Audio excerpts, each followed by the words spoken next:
이명박 전 대통령 검찰청 포토라인에 설 날 멀지 않았다.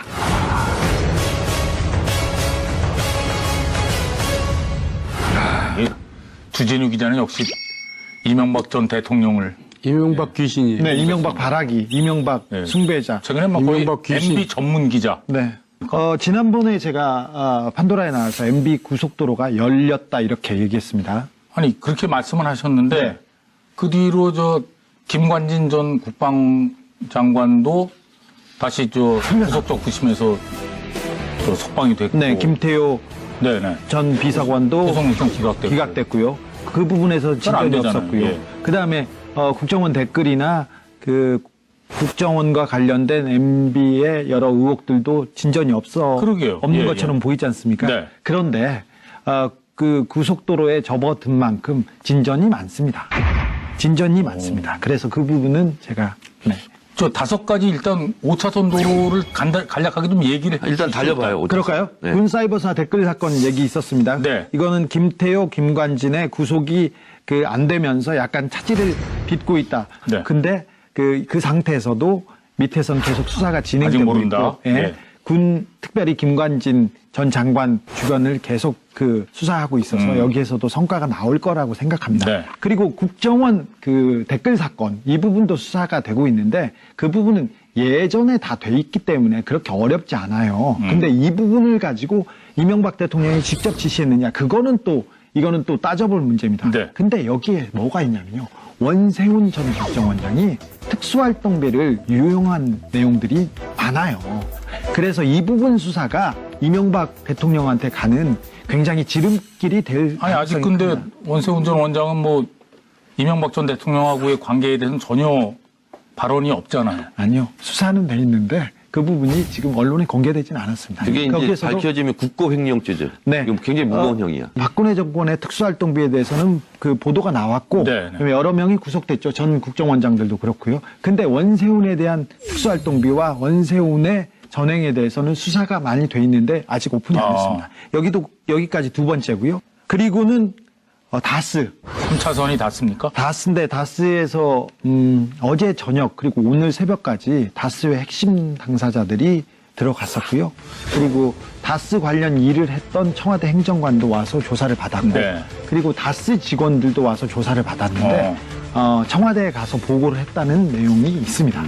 그리고 자금의 흐름 그리고 해외에서 움직인 돈들 특별히 해외에 있는 다스 지사들은 거의 대부분이 알짜 회사는 이시영 씨, 그러니까 이명박 전 대통령의 아들한테 넘어간 상태예요. 근데 그런 알짜 회사를 인수한 자금이 어디 있나, 그 돈이 어디에 있을까, 그걸 따져보면 이게 간단히 이게 큰아버지가 줬어요, 어디에서 저금무에서 샀어요, 이렇게 할 정도의 돈이 아니었어요. 네. 수백억, 수천억이 될 거여서 이 네. 부분에서 크게 지금 진전이 있으리라고 봅니다. 그리고 다음 4차선. 네 번째는 제2롯데월드 건인데요. 제2롯데월드 건은 여기는 진전이 없잖아요. 진전이 없다고 이렇게 지금은 발표된 거는 진전이 없죠. 그리고 없는데 이게 2008년 3월이면 당선되자마자죠. 당선되자마자 롯데월드를 전향적으로 짓게 해줘라. 전향적으로 검토하라고 하고 2009년 3월에 활주로를 3도 틀으라고 했어요. 예. 근데 이 특혜죠, 이거는. 특혜인데 이 특혜를 준 정황과 확실한 내용이 청와대 문건에서 발견이 됐습니다.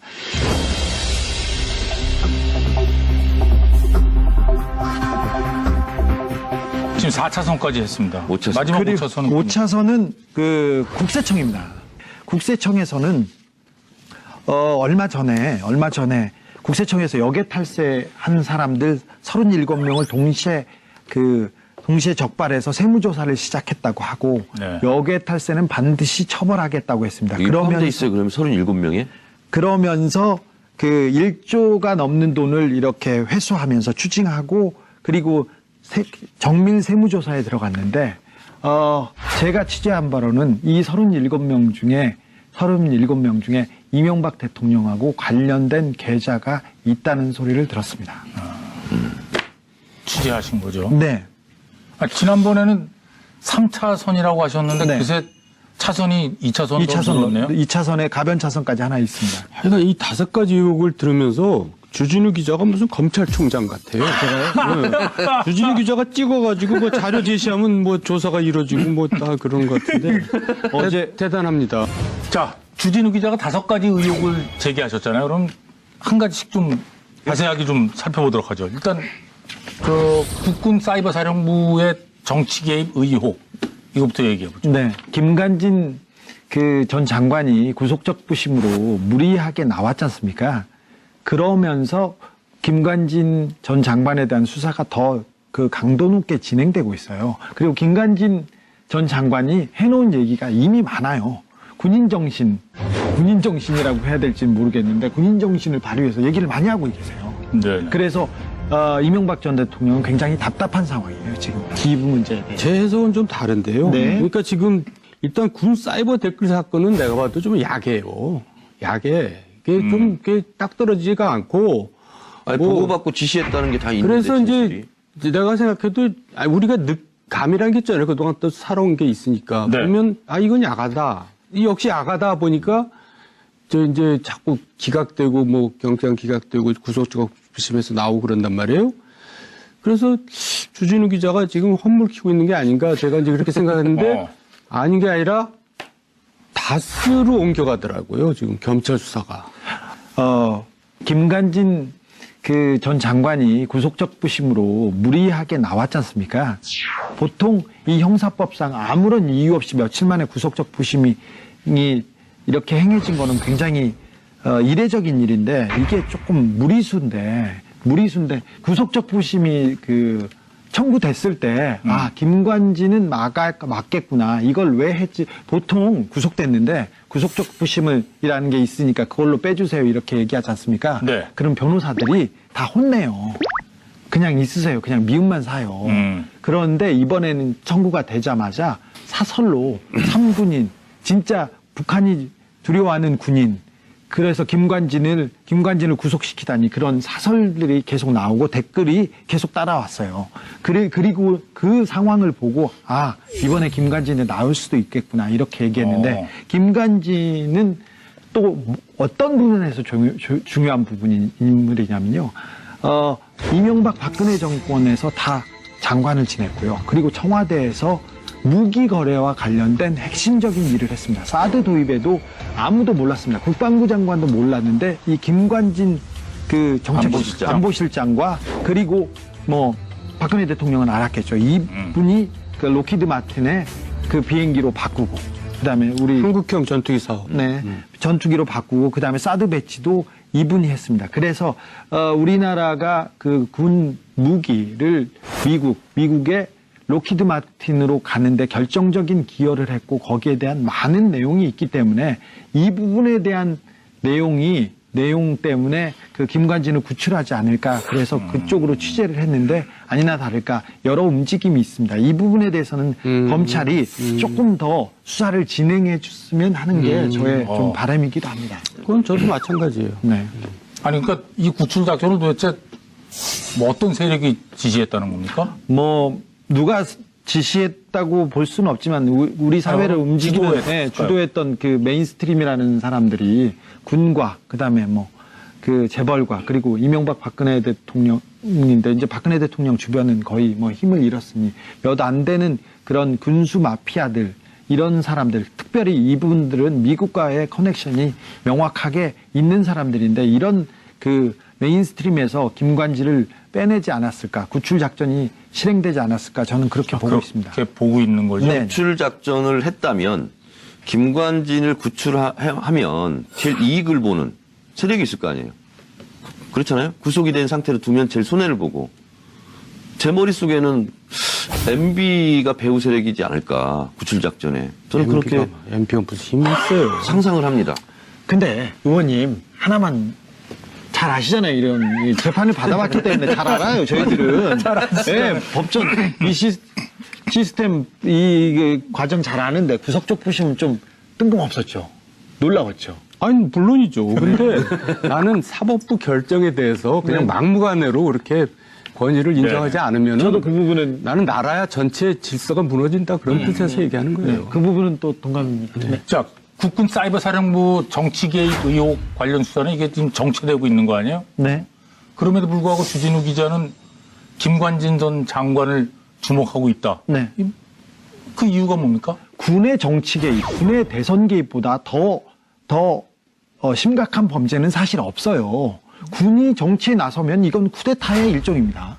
근데 엄중하게 처벌을 해야 되는데 이 부분은 MB와의 관련성, 지시 보고를 이걸 입증해내는 데는 그 굉장히 어려울 수도 있어요. 그리고 군 사이버사 댓글은 수사를 철저히 해야 되고 국정원 댓글도 수사를 철저히 해야 되는데 네. 이걸로는 이명박 대통령을 구속시키는 데는 굉장히 쉽지 않은 내용입니다. 그렇죠? 네. 일단 지시 내용을 확증할 수 있는 증거가 나오지 않는 한. 예. 증언이 나온다고 해서 진술만 가지고는 어렵거든요. 어렵거든요. 김관진 장관은 이미 진술을 한 상태예요. 그런데 이거는 국가의 기간만과 관련된 얘기입니다. 국방, 무기, 그리고 네. 미국과의 관계 이런 모든 것이 여기 함축돼 있기 때문에 어렵고 더디더라도 이 부분은 수사를 계속 아주 세밀하게 해서 조금이라도 성과를 갖는 것이 우리 진짜 안보, 진짜 이 나라를 지키는 안보에 대한 의미도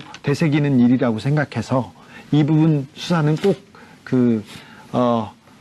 최종의 부대들이 들어가서 시간이 걸리더라도 계속해서 그 수사에 매진해 줬으면 하는 게 바람입니다. 자, 갈 길이 멉니다. 2차선으로 바로 넘어갑니다. 그러니까 이명박 전 대통령의 구속 임박 가능성. 그 두 번째 이유로 원세훈 전 국정원장을 꼽으셨는데 결정적인 이유는 뭡니까? 원세훈 원장이 입이 쌉니다. 지금까지는 별 얘기 없으신 것 같은데. 얘기는 많이 하셨는데 이게 보도에 안 나와서 그렇지. 원세훈 국정원장이 말 많이 해요. 말 많이 하죠. 혼자서 그냥 막 떠들어요. 네. 아, 그래요? 저는 올해 같이 근무를 했잖아요. 그리고 뭐 배짱이나 그리고 정보에 대한 마인드 그리고 국가에 대한 철학 이런 거 별로 없으시죠? 그런 건 없고 참 누구 개인을 참 폄하하는 것 같아서 미안한데. 아니, 저도 국회 정보위 간사할 때 원세훈 원장하고 파트너 했잖아요, 제가. 근데 이제 그 회의 말고 그냥 그 위원장실 소파 앉아서 얘기하다 보면요. 국정원장이 저런 얘기 해도 되나? 그 정도 막 말을 해요. 그래서 내가 그 말하면 되냐고 이렇게 물어본 적도 있어요. 그래서 원세훈 전 원장이 특활비를 네. 특수공작비 그러니까 특별한 활동에 써야 되는데 이거를 자기 집을 꾸미고 청사의 관사에서 살아야 되는데 거기서 살기 싫다고 약간 언론 보도가 됐었죠. 네, 예. 도곡동에 있는 국책기관에 안가. 네, 안가를 거기를 사무실로 써야 돼요. 그래서 네. 거기에 주거 환경으로 주거 시설로 집으로 바꿀 수 없는데 그냥 법을 무시하고 거기다 쓰는데 그 돈도 특수활동비였어요. 냉장고에 음식을 채우고 뭐 하고 그런 부분도 다 자기 돈이 아니라 특수활동비였고요. 그 다음에 퇴임 이후에 스탠포드 대학에 가 계시려고 미국의 그 스탠포드 대학교에 연구소에 돈을 줘서 네. 자기 자리를 만들어 놓고 그리고 거기에서 이자 나오는 돈으로 자기가 생활하고 그리고 어떻게 살겠다고 돈을 거기다 이미 가져다 놓으셨어요. 이 부분이 잡혀 있어요. 그런데 원세훈 원장이 매달 특수활동비를 챙겼는데 그 돈이 자기 혼자 쓴 돈이 아니고 이게 이명박 전 대통령한테 갔을 가능성이 굉장히 크고요. 아니 근데 박근혜 정부 때 간 거는 지금 다 나왔잖아요. 국정원 자료가. 네. 근데 MB 자료는 왜 공개를 안 해요? 지금 공개가 안 됐을 뿐이지. 일부러 안 한다? 안 됐을 뿐이지 수사가 안 된 건 아니에요. 잡고는 있다. 잡고는 있다. 잡고 있습니다. 네. 그러니까 국정원 특활비가 지금 이명박 전 대통령에게 다 있을 것이다 이렇게 보시는 거죠? 네네. 네. 이 부분이 이명박과 국정원, 원세훈 수사의 가장 핵심이 될 겁니다. MB를 원세훈을 통해서 잡는다면 그것은 특수활동비 문제일 것이다. 그렇습니다. 매달 상납받은 돈이 있다면 이명박 대통령은 이 건으로 구속됩니다. 원세훈 수사 중에서 이제 돌출 변수가 나타났어요. 네. 부인이 나타난 거예요. 그렇지. 부인이 나타나서 이명박 MB한테 찾아가가지고 서운하다고. 이제 읍소 내지는 어. 뭐 이제 항의를 한 거죠. 좀 살려달라. 억울하다. 그거는 그거는 이제 무슨 얘기냐면 뭔가 얘기를 하겠다. 네. 아. 뭐 이러다 협박으로 보이죠. 뭐 그런 걸로 보이죠. 네. 근데 사실 여기서 할 얘기인지 모르지만 부인이 원래 굉장히 활발하거든요. 네네. 부인이 원래 세죠. 저 정치를 했던 사람이에요. 별명이 부원장이랍니다. 그러니까 이제 이 원세훈 씨는 이제 좀 이렇게 사교성이 없고 부인이 그냥 뭐 여기저기 찾아다니면서 이렇게 운동하는 스타일이거든요. 김윤옥 여사의 고등학교, 대학교 후배예요. 그리고 정치를 반 정도 하신 분이 그 사모님이신데 그분이 가만 안 있겠다고 이렇게 돌아다니시기 시작해요. 네, 이것도 변수가 있다. 네, 변수가 있는데 이것도 아무튼 매우 심각이네. 심각합니다. 아직 매우 약간, 심각. 네. 알겠습니다. 자, 그럼 이어서 3차선 도로로 가보도록 하겠습니다. 다스는 누구 겁니까? 아마 올해 가장 많은 사람들이 물어본 질문 아닐까 싶은데요. 어쨌든 주진우 기자부터 출발한 질문들이 막 어마어마하게 돌아다녔잖아요. 네. 야, 이걸 진짜로 보니까 기자가 물었더라고요. 이명박 전 대통령에게. 네. 그래서 답을 하셨어요. 네.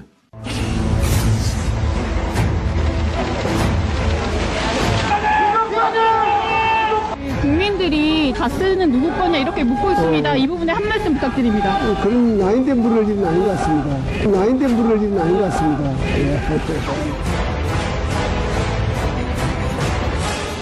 여기자 아주 용감하게 물으셨네요. 네. 이제는 전 국민이 묻고 있어서요.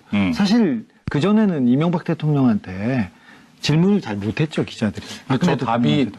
주진우 기자가 원하는 답입니까? 아니, 원하는 답은 아니지만 이명박 대통령의 스타일을 봤을 때 저렇게 얘기할 줄 알았어요. 이명박 대통령이 어떤 질문에 대해서 네. 곤란한 질문에 대해서는 아이 그런 자리 아니지 에이 왜 그래 이러면서 넘어갑니다. 넘어가고 그리고 말을 이렇게 문답 이렇게 정확하게 해주시지 않는 스타일이어서 언젠가 기회가 오면 다스는 누구 겁니까? 기자들이 물을 거고 저렇게 넘어갈 거라고 생각했습니다. 네네. 다음번에는 이명박 대통령의 대답이 달라질 겁니다. 아, 어떻게 달라져요? 어떻게 달라져요? 다음번에는 뭐 이건 오해가 있다.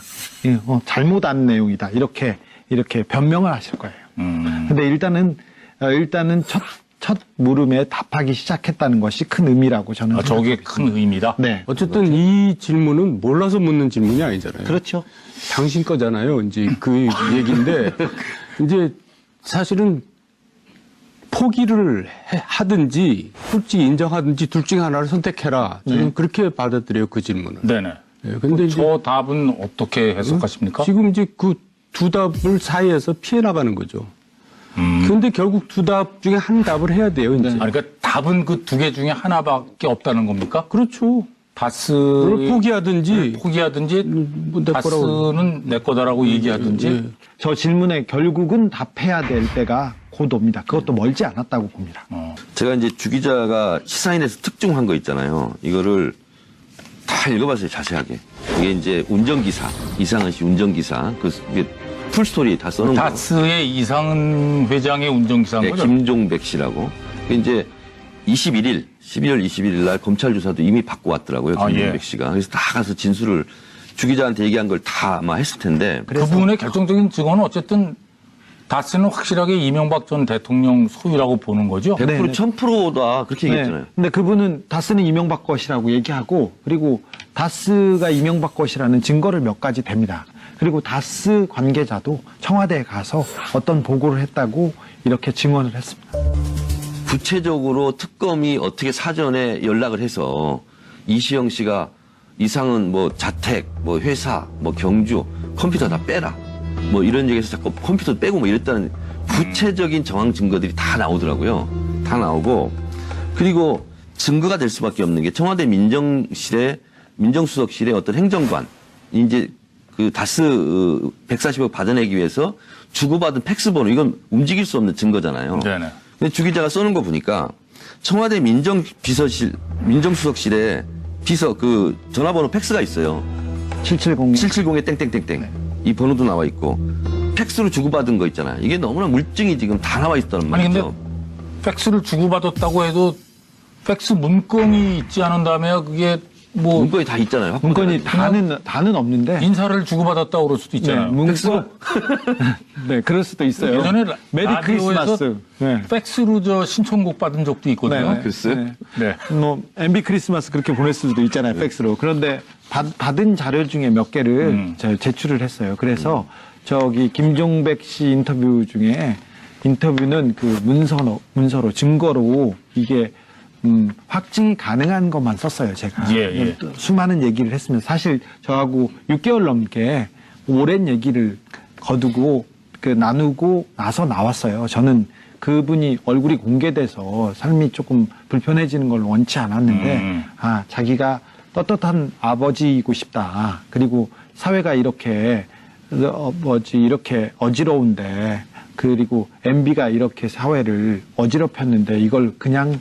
보고 넘어갈 수는 없다고 해서 정의로움으로 이렇게 나왔는데, 그래서 6개월 넘게 이렇게 얘기하고 나머지 검증해서 몇 개 부분만 가지고 얘기한 겁니다. 그리고 이제 제가 지난번에 한 얘기지만 MB께서도 아까 저렇게 얘기하시면 안 되는 게 이제 저한테도 여러 자리에서 있는 자리에서 얘기했을 거예요. 그 다스의 그 탄생 배경을 그렇게 얘기했거든요. 정세영 전 현대자동차 회장께서 권유를 해가지고 네. 하게 됐다. 그리고 그 현대건설에서 저 공장까지 다 지어줬다. 그렇게 얘기했거든요. 아니, 근데 예. 그걸 왜 자기한테 물어보면 안 돼? 본인 소유라고 얘기하면 뭐가 큰일이 나는 겁니까? 어떻게 되는 겁니까? 주가 조작 사건에 본인도 이제 들어가게 되잖아요. 그렇게 되면. 그러니까 인정하기가 좀 어려운 건데, 이 김종백 씨 증언을 보니까 이게 진짜 이 도망갈 구석이 없어지는 게 뭐냐면, 이분이 실제로 지어서 이런 얘기를 못해요. 예를 들면, 이상은 씨는 누워서 조사를 받았다. 병원에서. 그 얘기를 안 보면 할 수가 없잖아요. 증언이. 그리고 경남 양산 고물상에서 1톤 트럭 세대 분량의 서류를 사전에 연락받고 폐기 처분했다. 본인이 알고 있는 거예요. 그리고 아까 말했듯이 뭐 이게 컴퓨터 예전에 빼라. 특검 조사 시의 상황. 그런 상황을 얘기하는 겁니다. 그리고서 이분이 주 기자가 취재에서도 밝혀졌지만 이분도 증언하는 것이 서울시장 시절입니까? 그 양재동 현대자동차 그 사업을 못 짓는 땅을 허가를 해줘서 짓게 되고 다스 2공장, 3공장을 확장할 수 있었다. 뭐 이런 것이 대가성 있는 거 아니겠어요? 네네. 근데 이런 증언들을 이게 왜냐면 이분 옆에서 다 지켜본 사람 아니야. 이명박도 경주 가면 운전했고 김윤홍 여사도 운전했고 이상은도 운전했고 집사처럼 뭐 그 얽혀진 형제들의 관계를 다 아는 분이 증언을 했고 기사도 이렇게 나왔지만 검찰에 가서도 이렇게 다 증언을 했다면 진술을 했다면 그걸 이제 검사들이 확인만 하면 되겠죠. 굉장히 저는 이명박은 위험한 상황이다. 정호영 전 특검이 비자금 의혹에 대해서 그게 다스 비자금이 아니고 그 직원의 횡령금이었다 이렇게 발표를 했잖아요. 네. 이건 어떻게 보십니까? 말도 안 되는 얘기를 하고 있어 진짜. 개인 직원이 어떻게 120억을 그리고 그 직원이 그럼 개인 비리라면 그 사람을 조사하고 뭐 구속을 시켜야지. 120억을 개인 회사에서 횡령했는데 그분은 아무런 책임을 지지도 않고요. 잘 살고 있습니다. 그리고 그래요? 네, 그 돈을 찾아다가 그냥 그 다스에다 갖다 줬는데 아무런 누구한테도 책임을 묻지 않았어요. 그런데 120억이 돈이 어디 비자금으로 숨겨 있었으면 그때 다스 특검에서 그 용처나 그 내용에 대해서 물어야 될 거 아닙니까? 그런데 개인이 횡령을 했다, 개인이 숨겨놨던 돈이었다 이렇게 얘기하는 것 자체가 그 정호영 특검이 그 직무를 유기하고 자기. 그래도 그걸 그냥 도로 갖다 놓고 끝났어요? 네, 아무도 문제 제기하지 않고 아무도 문제 삼지 않았어요. 법적으로도 120억인데. 이거 어떻게 보십니까? 우리가 특검하면 뭐 대단한 것 같지만 특검이 대단하지가 않아요. 뭐냐면 특검만 있고 특별하긴 밑에 하잖아요. 있는 저기 직원들은 다 원래 검찰청에 있는 검사들과 수사관들이 와서 일하거든요. 네. 그러니까 특검이 박영수 특검처럼 진짜 천지가 개벽돼가지고 세상이 바뀐 다음에 임명되면 이제 뭘 뜻 의지를 가지고 하지만 보통 특검들은 그냥 설렁설렁 일하거나 별 의지도 없습니다. 그러니까 결국 기존 검찰에서 하는 일하고 특검에서 하는 일하고 별 차이가 없어요. 그러니까 뭐 특검 하는데 뭐 정호영 씨도 그냥 대강 뭐 또 하고 말은 거죠. 특별히 그때는 이명박 대통령이 당선자 시절에 특검을 네. 행했다. 더군다나 당선자 네. 시절이니까. 꼬리곰탕 네, 가장 힘이 셀 때여서 뭐 저분이 그렇게 의지를 의지를 보이지도 않았는데 의지를 가지고 뭐 수사할 수 없었다고 저는 보고 있어요. 대통령보다 더 높은 사람이 누군지 알죠? 당선이죠. 네. 의지를 보일 수도 없는 상황이었네, 그러니까. 그래도 특검이라면 국민이 보고 있다. 그리고 역사에 남을 뿐이니까 자기가 한 점 부끄러움 없이 한 점은 부끄러울 수도 있어요. 근데 조금 부끄러움 없이 얘기를 해야 되는데 이분은 부끄러움 많게 꼬리곰탕 드시고 그냥 한 점 정도는 괜찮은데 네. 2점이었다는 얘기. 너무 많았어요. 근데 이분이 이제 이 정호영 특검에 대한 수사를 착수했다, 네. 착수한다라고 발표하니까 거기에 이제 대응해서 보도자료를 낸 거예요. 네, 그것이 참 네. 부끄러운 일이죠. 그러니까요. 네. 근데 이분이 꼬리곰탕 먹고 수사했다면서요. 근데 끝냈다면서 꼬리곰탕 먹으면서. 네. 삼청각에서. 근데 꼬리를 잡힐 것 같아요. 저는. 오늘 감기로 좀 투병 중이시죠? 지금 사실상 지금 환우 중입니다. 고정해 주세요. 자, 지금 앞서 짚어본 세 가지 의혹은 이미 수사가 진행되고 있는데요. 여기에 이제 주진우 기자가 두 가지 의혹을 더 추가를 했습니다. 먼저 제2롯데월드 특혜 의혹. 이거 한번 짚어보도록 하죠. 롯데월드 타워는 건립 불가에서 허가로 방침이 바뀌는 과정에서 논란이 된 바 있습니다.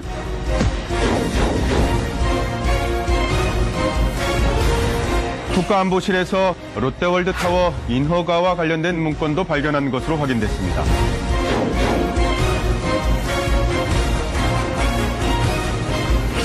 민주당에서 얼마 전에 국민감사 청구한다면서 감사원에서 국민감사도 청구했고 그리고 박범계 의원께서 그런 얘기했어요. 이 롯데월드의 뇌물관계를 살펴봐야 된다 이렇게 얘기했는데 여기에 또 변수가 있습니다. 변수가 신동빈 롯데의 회장은 지금 두 가지 재판을 받고 있는데 하나는 개인적인 경영비리로 재판을 받고 있고요. 하나는 뇌물공여.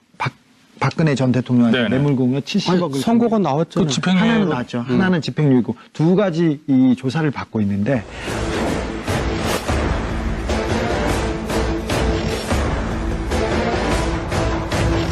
이 수사를 받고 있는 내용 전에 형제난이 있었잖아요. 롯데에서. 신동주, 신동빈. 네. 근데 그때 검찰에서 조사를 받다가 롯데의 이명박 전 대통령 주변의 뇌물 관계에 대해서 구체적인 진술이 나왔었어요. 근데 그 부분이 그때는 빛을 보지 않았는데 그게 여기 이 두 가지 수사와 그리고 그 내용들이 어우러져서 롯데월드에서 오히려 쉽게 그 결과를 낼 수 있는 가능성이 좀 있습니다. 이것도 심각이네요. 네, 이거 심각합니다. 그러니까 저는 제 개인적으로는 사실 롯데월드가 저는 옛날부터 좀 마음에 많이 걸려요. 이게 제일 큰 일이다. 사실 그렇게 십몇 년 동안 공군에서 십몇 년이 뭡니까? 그렇습니다. 몇십 년 동안 공군에서 반대하는 거였고 네. 몇 대 정권을 거치면서 안 된다고 한 거거든요. 거죠? 예. 그거를 이제 그냥 작정한 듯이 그냥 밀어붙여갖고 했는데 그 부분에 대해서는 이제 사실 뭐라고 얘기했냐면 투자 활성화, 뭐 일자리 창출, 뭐 이제 이런 경제적인 측면에서 선의로 해야 된다고 것이다. 얘기를 예. 했죠. 근데 실제로 이제 그렇게 할 수도 있잖아요. 네. 근데 결국 이제 대가가 있어야지 문제가 되는 거 아닙니까? 네. 그렇죠. 근데 이제 그 대가도 이제 뭔가 나온다 네, 이거예요. 그렇습니다. 취재한 거예요. 아, 예. 네. 아, 이거 상상한 게 아니고. 그렇죠. 내용. 아주 상상으로 보이신 거예요? 지금까지 제가 이 상상력으로 여기까지 버텼으면 괜찮게요. 네. 네. 지금 4차선까지 했습니다. 5차선. 마지막 그리고 5차선은 5차선은 그 국세청입니다.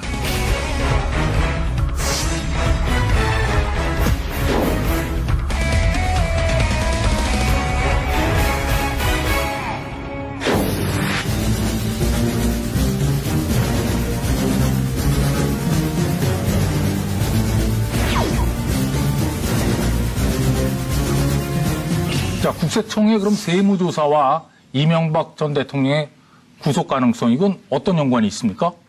국세청에서는 얼마 전에 국세청에서 역외 탈세한 사람들 37명을 동시에 적발해서 세무조사를 시작했다고 하고 제가 취재한 바로는 이 37명 중에 이명박 대통령하고 관련된 계좌가 있다는 소리를 들었습니다.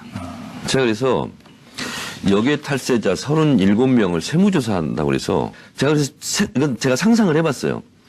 지금 다스 같은 경우도 해외 법인이 있잖아요. 네. 네. 국내 법인이 있잖아요. 여기서 장난을 치려면 얼마든지 칠 수 있겠더라고요.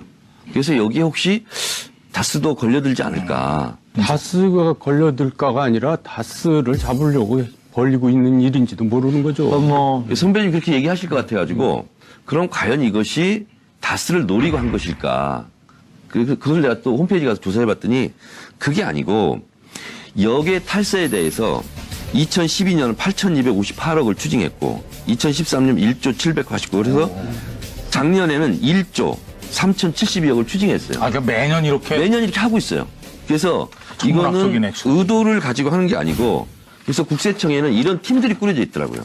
그래서 이게 다스를 겨냥한 것은 아니라는 아니고 거죠? 이런 것에 이런 국세청이 어떻게 보면 법망에 걸려들지 않았을까 이런 생각을 하죠. 지금 국세청장께서 역외탈세나 이게 해외 계좌에 대한 그 이해가 깊은 분이세요. 그래서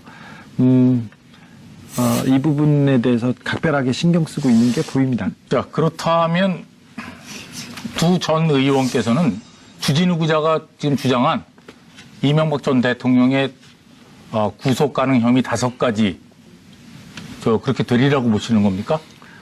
예, 저는 어쨌든 적폐청산의 마지막 종착점이 이제 MB라고 보고 있고요. 네. 결국 이제 그 지점을 향해서 지금 이제 맹속도로 지금 급피치를 올리고 있는 것 같아요. 정청래 의원은 어떻게 보십니까? 검찰에서 이명박 전 대통령 관련한 의혹을 수사하는 것이 주먹으로 허공에 주먹질하는 것은 아닐 거다. 그래서 이 5가지 중에 뭐부터 걸려들지는 모르겠지만 네네. 저는 검찰 포트라인에 서서 수사를 받으면서 빠져나가기는 좀 어렵지 않겠느냐. 주진우 기자가 올해의 인물로 지금 이명박 전 대통령을 네, 선정하신 거 아니에요? 네, 10년째 이명박 대통령이 뽑고 혹시 뭐 이분에게 바라는 점 같은 거 있으십니까? 대통령이었고 이 땅의 지도자였습니다. 일단 그 나라를 이렇게 망쳐놓고 역사로 뒷걸음질 치게 만들었던 점에 대해서 일단 국민들한테 겸허히 사과하고 그리고 이제 자신의 죄를 조금 그 고백하는 그런 고백의 힘을 좀 믿어보고 싶어요. 그래서 이제는 우리가 앞으로 나아가는 그런 새 시대를 열었으면 합니다. 이게 그 진정한 지도자, 진정한 정치인의 그 마지막 미덕이 될 수 있다고 생각합니다. 그래서 일단 반성하고 사과하는 것이 첫 번째 그 이명박 대통령이 해주셨으면 하는 저의 생각입니다. 네. 뭐 이건 뭐 주진우 기자의 개인적인 바람이라고 밝혀드리면서 자, 이 주진우 기자의 판도라에 대해서 짧게 평하고 넘어가도록 하겠습니다. 일이라고 생각해서 이 부분 수사는 꼭 최종의 부대들이 들어가서 시간이 걸리더라도 계속해서 그 수사에 매진해 주셨으면 하는 게 바람입니다. 자, 갈 길이 멉니다. 2차선으로 바로 넘어갑니다. 그러니까 이명박 전 대통령의 구속 임박 가능성. 그 두 번째 이유로 원세훈 전 국정원장을 꼽으셨는데 결정적인 이유는 뭡니까? 원세훈 원장이 입이 쌉니다. 지금까지는 별 얘기 없으신 것 같은데. 얘기를 많이 하셨는데 이게 보도에 안 나와서 그렇지. 원세훈 국정원장이 말 많이 해요. 말 많이 하죠. 혼자서 그냥 막 떠들어요. 네. 아, 그래요? 저는 올해 같이 근무를 했죠. 그리고 뭐 배짱이나 그리고 정부에 대한 마인드 그리고 국가에 대한 철학 이런 거 별로 없으시죠? 그런 건 없고 참 누구 개인을 참 폄하하는 것 같아서 미안한데. 아니, 저도 국회 정보위 간사할 때 원세훈 원장하고 파트너했잖아요, 제가. 근데 이제 그 회의 말고 그냥 그 위원장실 소파 앉아서 얘기하다 보면요. 국정원장이 저런 얘기 해도 되나? 어느 정도 막 말을 해요. 그래서 내가 그 말하면 되냐고 이렇게 물어본 적도 있어요. 그래서 원세훈 전 원장이 특활비를 특수공작비 그러니까 특별한 활동에 써야 되는데 이거를 자기 집을 꾸미고 청사의 관사에서 살아야 되는데 거기서 살기 싫다고 약간 언론 보도가 됐었죠. 네, 예. 도곡동에 있는 국채기관의 안가를 거기를 사무실을 그 사무실로 써야 돼요. 그래서 거기에 주거 환경으로 주거 시설로 집으로 바꿀 수 없는데 그냥 법을 무시하고 거기다 쓰는데 그 돈도 특수활동비였어요. 냉장고에 음식을 채우고 뭐 하고 그런 부분도 다 자기 돈이 아니라 특수활동비였고요. 그 다음에 퇴임 이후에 스탠포드 대학에 가 계시려고 미국의 그 스탠포드 대학교에 연구소에 돈을 줘서 네. 자기 자리를 만들어 놓고 그리고 거기에서 이자 나오는 돈으로 자기가 생활하고 그리고 어떻게 살겠다고 돈을 거기다 이미 가져다 놓으셨어요.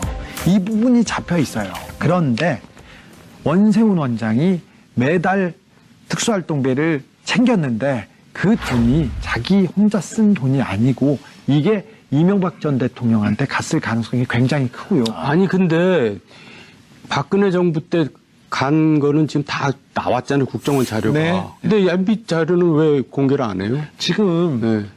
공개가 안 됐을 뿐이지. 일부러 안 한다? 안 됐을 뿐이지 수사가 안 된 건 아니에요. 잡고는 있다. 잡고는 있다. 잡고 있습니다. 네. 그러니까 국정원 특활비가 지금 이명박 전 대통령에게 다 있을 것이다 이렇게 보시는 거죠? 네네. 네. 이 부분이 이명박과 국정원, 원세훈 수사의 가장 핵심이 될 겁니다. 알겠습니다. MB를 원세훈을 통해서 잡는다면 그것은 특수활동비 문제일 것이다. 그렇습니다. 매달 상납받은 돈이 있다면 이명박 대통령은 이 건으로 구속됩니다. 원세훈 수사 중에서 이제 돌출 변수가 나타났어요. 네. 부인이 나타난 거예요. 그렇지. 부인이 나타나서 이명박 MB한테 찾아가가지고 서운하다고. 이제 읍소 내지는 어. 뭐 이제 항의를 한 거죠. 좀 살려달라. 억울하다. 그거는 이제 무슨 얘기냐면 뭔가 얘기를 하겠다. 네. 아. 뭐 이보다 협박으로 보이죠. 뭐 그런 걸로 협박이죠. 보이죠. 네. 근데 사실 여기서 할 얘기인지 모르지만 부인이 원래 굉장히 활발하거든요. 네네. 부인이 원래 세죠. 저 정치를 했던 사람이에요. 별명이 부원장이랍니다. 그러니까 이제 이 원세훈 씨는 이제 좀 이렇게 사교성이 없고 부인이 그냥 뭐 여기저기 찾아다니면서 이렇게 운동하는 스타일이거든요. 김윤옥 여사의 고등학교, 대학교 후배예요. 그리고 정치를 반 정도 하신 분이 그 사모님이신데 그분이 가만 안 있겠다고 이렇게 돌아다니시기 시작해요. 네, 이것도 변수가 있다. 네, 변수가 있는데 이것도 아무튼 매우 심각이네. 심각합니다. 아직 매우 심각. 네. 알겠습니다. 자, 그럼 이어서 3차선 도로로 가보도록 하겠습니다. 다스는 누구 겁니까? 아마 올해 가장 많은 사람들이 물어본 질문 아닐까 싶은데요. 어쨌든 주진우 기자부터 출발한 질문들이 막 어마어마하게 돌아다녔잖아요. 네. 야, 이걸 진짜로 보니까 기자가 물었더라고요. 이명박 전 대통령에게. 네. 그래서 답을 하셨어요. 네.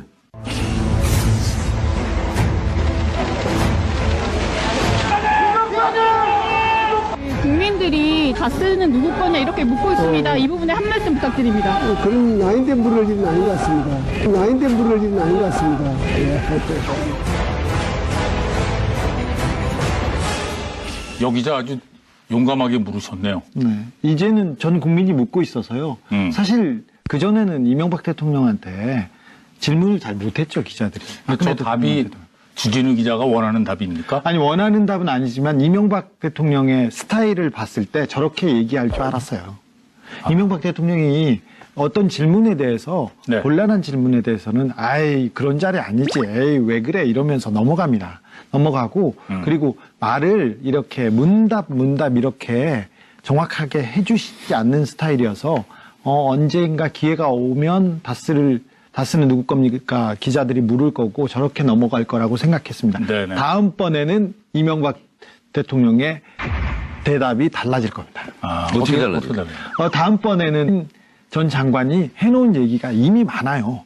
군인정신이라고 해야 될지는 모르겠는데 군인정신을 발휘해서 얘기를 많이 하고 계세요. 네. 그래서 이명박 전 대통령은 굉장히 답답한 상황이에요. 지금 기부 문제에 대해. 제 해석은 좀 다른데요. 네. 그러니까 지금 일단 군 사이버 댓글 사건은 내가 봐도 좀 야해요.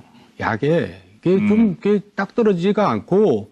아니, 뭐 보고받고 지시했다는 게 다 있는데. 그래서 진술이. 이제 내가 생각해도 우리가 감이라는 게 있잖아요. 그동안 또 살아온 게 있으니까. 네. 그러면 이건 야가다. 역시 야가다 보니까 이제 자꾸 기각되고 뭐 경장 기각되고 구속조가 부심해서 나오고 그런단 말이에요. 그래서 주진우 기자가 지금 헛물 키고 있는 게 아닌가 제가 이제 그렇게 생각했는데 아닌 게 아니라 다스로 옮겨가더라고요. 지금 경찰 수사가. 김관진 그 전 장관이 구속적 부심으로 무리하게 나왔지 않습니까?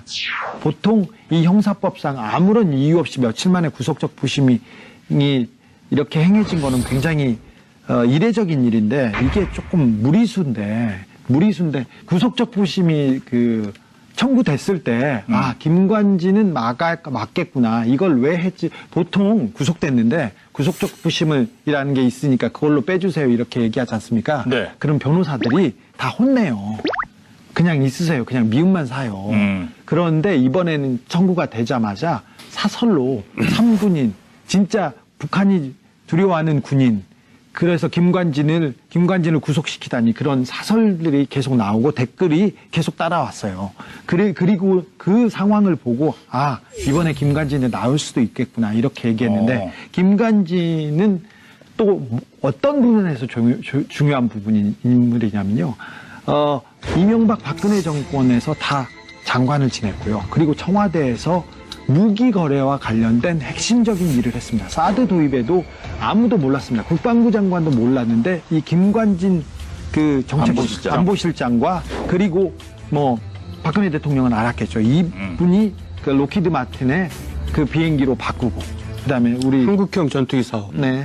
전투기로 바꾸고 그다음에 사드 배치도 이분이 했습니다. 그래서 우리나라가 그 군 무기를 미국의 로키드 마틴으로 가는데 결정적인 기여를 했고 거기에 대한 많은 내용이 있기 때문에 이 부분에 대한 내용 때문에 그 김관진을 구출하지 않을까 그래서 그쪽으로 취재를 했는데 아니나 다를까 여러 움직임이 있습니다. 이 부분에 대해서는 검찰이 조금 더 수사를 진행해 줬으면 하는 게 저의 좀 바람이기도 합니다. 그건 저도 마찬가지예요. 네. 아니 그러니까 이 구출 작전을 도대체 뭐 어떤 세력이 지시했다는 겁니까? 뭐 누가 지시했다고 볼 수는 없지만 우리 사회를 움직이는 주도했던 그 메인스트림이라는 사람들이 군과 그다음에 뭐 그 재벌과 그리고 이명박 박근혜 대통령인데 이제 박근혜 대통령 주변은 거의 뭐 힘을 잃었으니 몇 안 되는 그런 군수 마피아들 이런 사람들 특별히 이분들은 미국과의 커넥션이 명확하게 있는 사람들인데 이런 그 메인스트림에서 김관진을 빼내지 않았을까 구출 작전이 실행되지 않았을까 저는 그렇게 보고 있습니다. 그렇게 보고 있는 거죠. 네. 구출 작전을 했다면 김관진을 구출하면 제일 이익을 보는 세력이 있을 거 아니에요. 그렇잖아요. 구속이 된 상태로 두면 제일 손해를 보고 제 머릿속에는 MB가 배후 세력이지 않을까 구출 작전에 저는 그렇게 MB가 무슨 힘이 있어요. 상상을 합니다. 근데 의원님 하나만 잘 아시잖아요. 이런 이 재판을 받아봤기 때문에 잘 알아요. 저희들은. 네, 법전 이 시스템 이 과정 잘 아는데 구속적 부심은 좀 뜬금없었죠. 놀라웠죠. 아니 물론이죠. 근데 나는 사법부 결정에 대해서 그냥 막무가내로 그렇게 권위를 인정하지 않으면 저도 그 부분은 나는 나라야 전체 질서가 무너진다 그런 뜻에서 얘기하는 거예요. 그 부분은 또 동감입니다. 네. 자, 국군 사이버 사령부 정치 개입 의혹 관련 수사는 이게 지금 정체되고 있는 거 아니에요? 네. 그럼에도 불구하고 주진우 기자는 김관진 전 장관을 주목하고 있다. 네. 그 이유가 뭡니까? 군의 정치 개입, 군의 대선 개입보다 더 심각한 범죄는 사실 없어요. 군이 정치에 나서면 이건 쿠데타의 일종입니다. 근데 엄중하게 처벌을 해야 되는데 이 부분은 MB와의 관련성, 지시 보고를 이걸 입증해내는 데는 그 굉장히 어려울 수도 있어요. 그리고 군 사이버사 댓글은 수사를 철저히 해야 되고 국정원 댓글도 수사를 철저히 해야 되는데 이걸로는 이명박 대통령을 구속시키는 데는 굉장히 쉽지 않은 내용입니다. 그렇죠? 네. 일단 지시 내용을 확증할 수 있는 증거가 나오지 않는 한. 예. 증언이 나온다고 해서 진술만 가지고는 어렵거든요. 김관진 장관은 이미 진술을 한 상태예요. 그런데 이거는 국가의 기관망과 관련된 얘기입니다. 국방, 무기, 그리고 미국과의 관계 이런 모든 것이 여기 함축돼 있기 때문에 어렵고 더디더라도 이 부분은 수사를 계속 아주 세밀하게 해서 조금이라도 성과를 갖는 것이 우리 진짜 안보, 진짜 이 나라를 지키는 안보에 대한 의미도 되새기는 이명박 전 대통령 검찰청 포토라인에 설 날 멀지 않았다.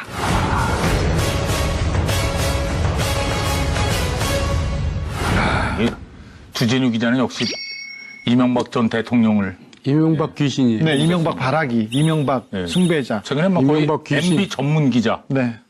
지난번에 제가 판도라에 나와서 MB 고속도로가 열렸다 이렇게 얘기했습니다. 아니 그렇게 말씀을 하셨는데 그 뒤로 김관진 전 국방장관도 다시 구속적 부심에서 석방이 됐고. 네, 김태효 네네. 전 비서관도 소송 기각됐고요. 그 부분에서 진전이 되잖아요. 없었고요. 예. 그다음에 국정원 댓글이나 그 국정원과 관련된 MB의 여러 의혹들도 진전이 그러게요. 없는 예, 것처럼 예. 보이지 않습니까? 네. 그런데 그 고속도로에 접어든 만큼 진전이 많습니다.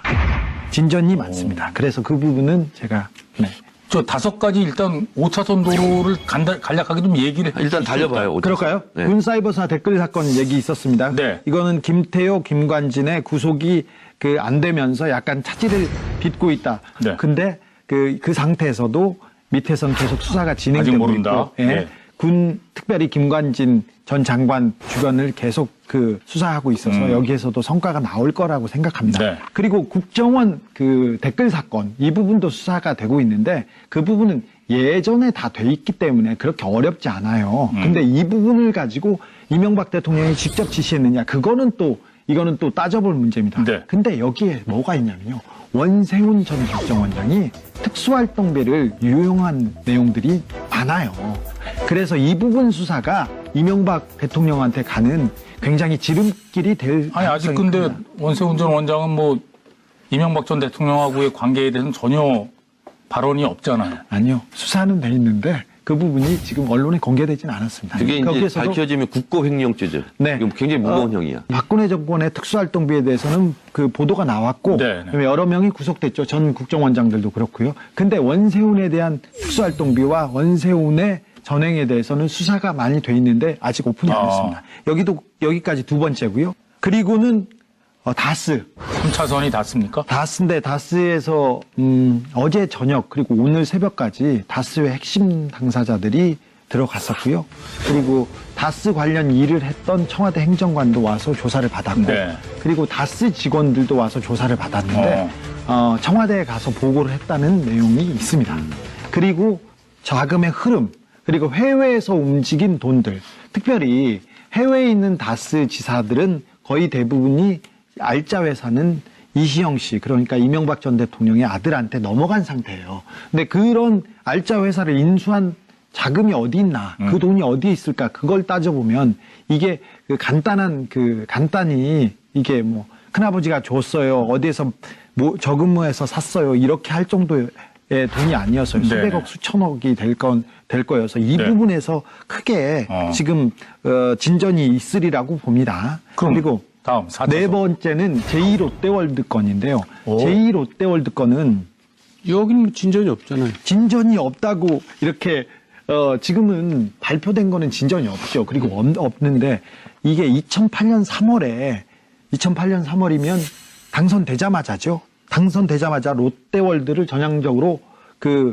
짓게 해줘라, 전향적으로 검토하라고 하고 2009년 3월에 활주로를 3도 틀으라고 했어요. 예. 근데 이 특혜죠, 이거는. 특혜인데 이 특혜를 준 그 정황과 확실한 내용이 청와대 문건에서 발견이 됐습니다.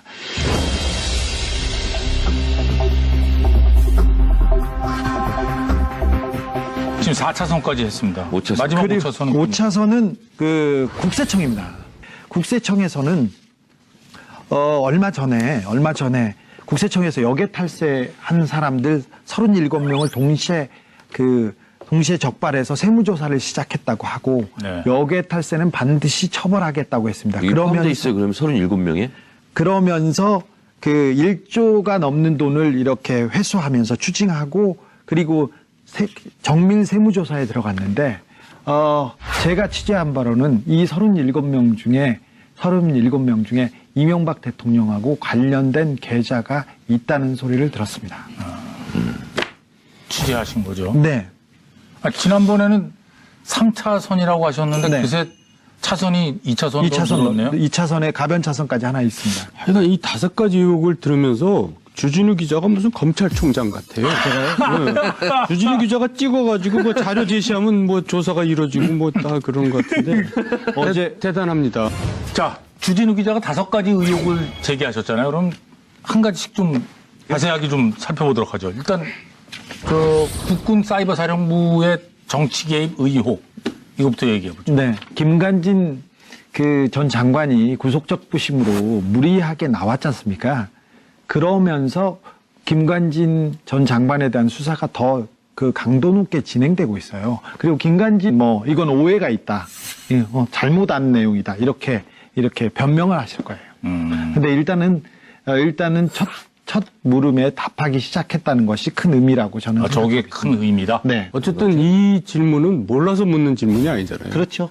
당신 거잖아요. 이제 그 얘기인데 이제 사실은 포기를 하든지 솔직히 인정하든지 둘 중에 하나를 선택해라. 저는 그렇게 받아들여요, 그 질문을. 네네. 네, 근데 이제 저 답은 어떻게 해석하십니까? 지금 이제 그 두 답을 사이에서 피해 나가는 거죠. 그런데 결국 두 답 중에 한 답을 해야 돼요, 이제. 그러니까 답은 그 두 개 중에 하나밖에 없다는 겁니까? 그렇죠. 다스를 그걸 포기하든지 포기하든지 내 거라고. 다스는 내 거다라고 얘기하든지 예. 저 질문에 결국은 답해야 될 때가 곧 옵니다. 그것도 멀지 않았다고 봅니다. 제가 이제 주 기자가 시사인에서 특종한 거 있잖아요. 이거를 다 읽어봤어요, 자세하게. 이게 이제 운전기사, 이상은 씨 운전기사. 이게 풀스토리 다 써놓은 거. 다스의 이상은 회장의 운전기사인 네, 거죠? 김종백 씨라고. 그게 이제 12월 21일 날 검찰 조사도 이미 받고 왔더라고요. 아, 김종백 예. 씨가. 그래서 다 가서 진술을 주 기자한테 얘기한 걸 다 아마 했을 텐데. 그분의 결정적인 증언은 어쨌든 다스는 확실하게 이명박 전 대통령 소유라고 보는 거죠? 100% 네. 1000%다 그렇게 얘기했잖아요. 근데 그분은 다스는 이명박 것이라고 얘기하고 그리고 다스가 이명박 것이라는 증거를 몇 가지 댑니다. 그리고 다스 관계자도 청와대에 가서 어떤 보고를 했다고 이렇게 증언을 했습니다. 구체적으로 특검이 어떻게 사전에 연락을 해서 이시영 씨가 이상은 뭐 자택, 뭐 회사, 뭐 경주, 컴퓨터 다 빼라. 뭐 이런 얘기에서 자꾸 컴퓨터 빼고 뭐 이랬다는 구체적인 정황 증거들이 다 나오더라고요. 다 나오고 그리고 증거가 될 수밖에 없는 게 청와대 민정수석실의 어떤 행정관 이제 그 다스 140억 받아내기 위해서 주고받은 팩스 번호 이건 움직일 수 없는 증거잖아요. 네네. 근데 주 기자가 써놓은 거 보니까 청와대 민정수석실에 비서 그 전화번호 팩스가 있어요. 770에 땡땡땡땡. 이 번호도 나와 있고 팩스로 주고받은 거 있잖아요. 이게 너무나 물증이 지금 다 나와 있다는 아니 말이죠. 근데 팩스를 주고받았다고 해도 팩스 문건이 있지 않은 다음에 그게 뭐 문건이 다 있잖아요. 문건이 다는 없는데 인사를 주고받았다고 그럴 수도 있잖아요. 문건 네, 그럴 수도 있어요. 예전에 메리 라디오에서 크리스마스. 네. 팩스로 저 신청곡 받은 적도 있거든요. 글쎄. 네. 뭐 MB 크리스마스 그렇게 보낼 수도 있잖아요, 팩스로. 그런데 받은 자료 중에 몇 개를 제가 제출을 했어요. 그래서 저기 김종백 씨 인터뷰는 그 문서로 증거로 이게 확증이 가능한 것만 썼어요, 제가. 예. 수많은 얘기를 했으면서 사실 저하고 6개월 넘게 오랜 얘기를 거두고 나누고 나서 나왔어요. 저는 그분이 얼굴이 공개돼서 삶이 조금 불편해지는 걸 원치 않았는데, 자기가 떳떳한 아버지이고 싶다. 그리고 사회가 이렇게 어지러운데, 그리고 MB가 이렇게 사회를 어지럽혔는데 이걸 그냥 보고 넘어갈 수는 없다고 해서 정의로움으로 이렇게 나왔는데, 그래서 6개월 넘게 이렇게 얘기하고 나머지 검증해서 몇 개 부분만 가지고 얘기한 겁니다. 그리고 이제 제가 지난번에 한 얘기지만 MB께서도 아까 저렇게 얘기하시면 안 되는 게 이제 저한테도 여러 자리에서 있는 자리에서 얘기했을 거예요. 그 다스의 그 탄생 배경을 그렇게 얘기했거든요. 정세영 전 현대자동차 회장께서 권유를 해가지고 네. 하게 됐다. 그리고 그 현대건설에서 저 공장까지 다 지어줬다. 그렇게 얘기했거든요. 아니 근데 예, 그걸 왜 자기한테 물어보면 안 본인 소유라고 얘기하면 뭐가 큰일이 나는 겁니까? 어떻게 되는 겁니까? 주가 조작 사건에 본인도 이제 들어가게 되잖아요. 그렇게 되면. 그러니까 인정하기가 좀 어려운 건데 이 김종백 씨 증언을 보니까 이게 진짜 이 도망갈 구석이 없어지는 게 뭐냐면 이분이 실제로 지어서 이런 얘기를 못해요. 예를 들면 이상은 씨는 누워서 조사를 받았다. 병원에서. 그 얘기를 안 보면 할 수가 없잖아요. 증언이. 그리고 경남 양산 고물상에서 1톤 트럭 세대 분량의 서류를 사전에 연락받고 폐기 처분했다. 본인이 알고 있는 거예요. 그리고 아까 말했듯이 뭐 이게 컴퓨터 예전에 빼라. 특검 조사 시의 상황 그런 상황을 얘기하는 겁니다. 그리고서 이분이 주 기자가 취재에서도 밝혀졌지만 이분도 증언하는 것이 서울시장 시절입니까? 그 양재동 현대자동차 그 사업을 못 짓는 땅을 허가를 해줘서 짓게 되고 다스 2공장, 3공장을 확장할 수 있었다. 뭐 이런 것이 대가성 있는 거 아니겠어요? 네네. 근데 이런 증언들을 이게 왜냐면 이분 옆에서 다 지켜본 사람 아니야. 이명박 또 경주 가면 운전했고 김윤홍 여사도 운전했고 이상은도 운전했고 집사처럼 뭐 그 얽혀진 형제들의 관계를 다 아는 분이 증언을 했고 기사도 이렇게 나왔지만 검찰에 가서도 이렇게 다 증언을 했다면 진술을 했다면 그걸 이제 검사들이 확인만 하면 되겠죠. 굉장히 저는 이명박은 위험한 상황이다. 정호영 전 특검이 비자금 의혹에 대해서 그게 다스 비자금이 아니고 그 직원의 횡령금이었다 이렇게 발표를 했잖아요. 네. 이건 어떻게 보십니까? 말도 안 되는 얘기를 하고 있어 진짜. 저- 개인 직원이 어떻게 120억을 그리고 그 직원이 그럼 개인 비리라면 그 사람을 조사하고 뭐 구속을 시켜야지. 120억을 개인 회사에서 횡령했는데 그분은 아무런 책임을 지지도 않고요. 잘 살고 있습니다. 그리고 그래요? 네, 그 돈을 찾아다가 그냥 그 다스에다 갖다 줬는데 아무런 누구한테도 책임을 묻지 않았어요. 그런데 120억이 돈이 어디 비자금으로 숨겨 있었으면 그때 다스 특검에서 그 용처나 그 내용에 대해서 물어야 될 거 아닙니까? 그런데 개인이 횡령을 했다, 개인이 숨겨놨던 돈이었다 이렇게 얘기하는 것 자체가 그 정호영 특검이 그 직무를 유기하고 그래도 그걸 그냥 도로 갖다 놓고 끝났어요? 네, 아무도 문제 제기하지 않고 아무도 문제 삼지 않았어요. 법적으로도 120억인데. 이거 어떻게 보십니까? 우리가 특검하면 뭐 대단한 것 같지만 특검이 대단하지가 않아요. 뭐냐면 특검만 있고 특별하긴 밑에 하잖아요. 있는 저기 직원들은 다 원래 검찰청에 있는 검사들과 수사관들이 와서 일하거든요. 네. 그러니까 특검이 박영수 특검처럼 진짜 천지가 개벽돼가지고 세상이 바뀐 다음에 임명되면 이제 뭘 의지를 가지고 하지만 보통 특검들은 그냥 설렁설렁 일하거나 별 의지도 없습니다. 그러니까 결국 기존 검찰에서 하는 일하고 특검에서 하는 일하고 별 차이가 없어요. 그러니까 뭐 특검 하는데 뭐 정호영 씨도 그냥 대강 뭐 또 하고 마른 거죠. 특별히 그때는 이명박 대통령이 당선자 시절에 특검을 네. 행했죠. 더군다나 당선자 시절이니까. 꼬리곰탕 가장 힘이 셀 때여서 뭐 저분이 그렇게 의지를 보이지도 않았는데 의지를 가지고 뭐 수사할 수 없었다고 저는 보고 있어요. 대통령보다 더 높은 사람이 누군지 알죠? 당선이죠. 예. 의지를 보일 수도 없는 상황이었네, 그러니까. 그래도 특검이라면 국민이 보고 있다. 그리고 역사에 남을 뿐이니까 자기가 한 점 부끄러움 없이 한 점은 부끄러울 수도 있어요. 근데 조금 부끄러움 없이 얘기를 해야 되는데 이분은 부끄러움 많게 꼬리곰탕 드시고 그냥 한 점 정도는 괜찮은데 네. 2점이었다는 얘기. 너무 많았어요. 근데 이분이 이제 이 정호영 특검에 대한 수사를 착수했다, 네. 착수한다라고 발표하니까 거기에 이제 대응해서 보도자료를 낸 거예요. 네, 그것이 참 네. 부끄러운 일이죠. 그러니까요. 네. 근데 이분이 꼬리곰탕 먹고 수사했다면서요. 근데 끝냈다면서 꼬리곰탕 먹으면서. 네네. 삼청각에서. 근데 꼬리를 잡힐 것 같아요. 저는. 오늘 감기로 좀 투병 중이시죠? 지금 사실상 지금 환우 중입니다. 고정해 주세요. 자, 지금 앞서 짚어본 세 가지 의혹은 이미 수사가 진행되고 있는데요. 여기에 이제 주진우 기자가 두 가지 의혹을 더 추가를 했습니다. 먼저 제2롯데월드 특혜 의혹. 이거 한번 짚어보도록 하죠. 롯데월드타워는 건립 불가에서 허가로 방침이 바뀌는 과정에서 논란이 된 바 있습니다.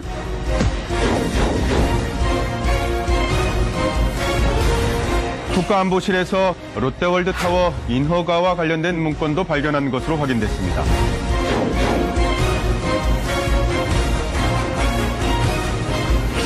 민주당에서 얼마 전에 국민감사 청구한다면서 감사원에 국민감사도 청구했고 그리고 박범계 의원께서 그런 얘기했어요. 이 롯데월드의 뇌물관계를 살펴봐야 된다 이렇게 얘기했는데 여기에 또 변수가 있습니다.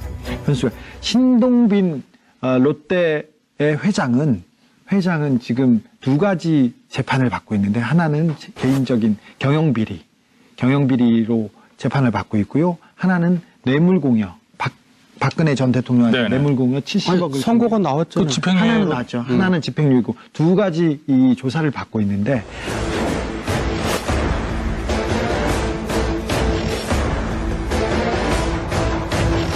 이 수사를 받고 있는 내용 전에 형제난이 있었잖아요. 롯데에서. 신동주, 신동빈. 네. 근데 그때 검찰에서 조사를 받다가 롯데의 이명박 전 대통령 주변의 뇌물 관계에 대해서 구체적인 진술이 나왔었어요. 근데 그 부분이 그때는 빛을 보지 않았는데 그게 여기 이 두 가지 수사와 그리고 그 내용들이 어우러져서 롯데월드에서 오히려 쉽게 그 결과를 낼 수 있는 가능성이 좀 있습니다. 이것도 심각이네요. 네, 이거 심각합니다. 그러니까 저는 제 개인적으로는 사실 롯데월드가 저는 옛날부터 좀 마음에 많이 걸려요. 이게 제일 큰 왜냐하면 일이다.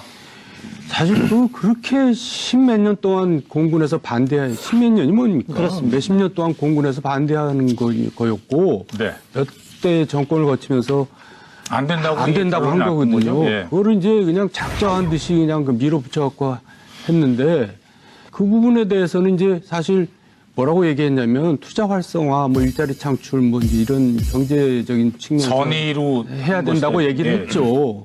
근데 실제로 이제 그렇게 할 수도 있잖아요. 네. 근데 결국 이제 대가가 있어야지 문제가 되는 거 아닙니까? 네. 그렇죠. 근데 이제 그 대가도 이제 뭔가 나온다 네, 이거예요. 그렇습니다. 취재한 거예요. 아, 예. 네. 상상한 게 아니고.